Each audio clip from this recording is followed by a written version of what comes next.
work as internal stimulus that motivate individual to move to stage his drive।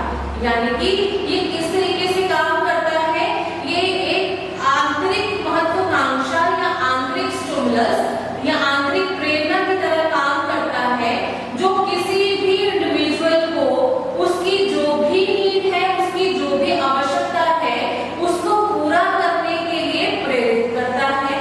Which help us to chase our goal, या it helps a person to chase his goal।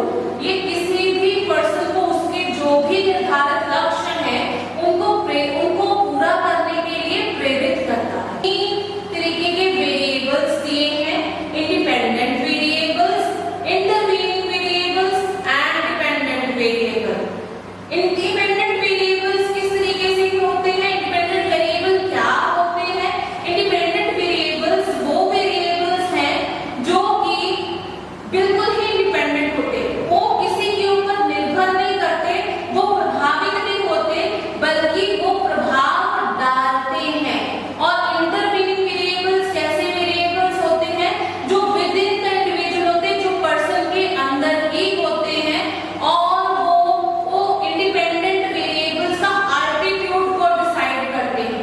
और dependent variables कौन से variables होते हैं? ये वो variables हैं जो इंडिपेंडेंट वेरिएबल्स के ऊपर डिपेंड करते हैं कि वो पूरे होंगे या नहीं होंगे, और इंटरवीनिंग वेरिएबल्स उनके एटीट्यूड को डिसाइड करेंगे कि उनको हम किस तरीके से पूरा करेंगे। सबसे पहले हम इंडिपेंडेंट वेरिएबल्स के बारे में पढ़ेंगे। इंडिपेंडेंट वेरिएबल्स, इसमें सबसे पहला वेरिएबल्स है डेप्रिवेशन। डेप्रिवेशन मतलब कि कमी। हमारी लाइफ में किसी ना किसी चीज की कमी होगी जो हमको मोटिवेट करेगी उस कमी को पूरा करने के लिए। जैसे कि वो कोई भी हो सकती है, फिजियोलॉजिकल नीड भी हो सकती है, साइकोलॉजिकल नीड भी हो सकती है, जैसा कि हमने पहले पढ़ा था। ठीक, जैसे कि food, water, shelter and job. मान लीजिए हमारे पास जॉब की कमी है, तो वो हमारे लिए क्या लेकर के आएगी? वो हमारे लिए लेकर के आएगी पेनफुल सिचुएशंस। वो पेनफुल सिचुएशंस हमें क्या करेंगी? वो पेनफुल सिचुएशंस हमें मोटिवेट करेंगी ताकि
में रेजिस्टेंस ऑफ एक्सटेंशन का क्वेश्चन आया था कि रेजिस्टेंस ऑफ एक्सटेंशन किसका पार्ट है?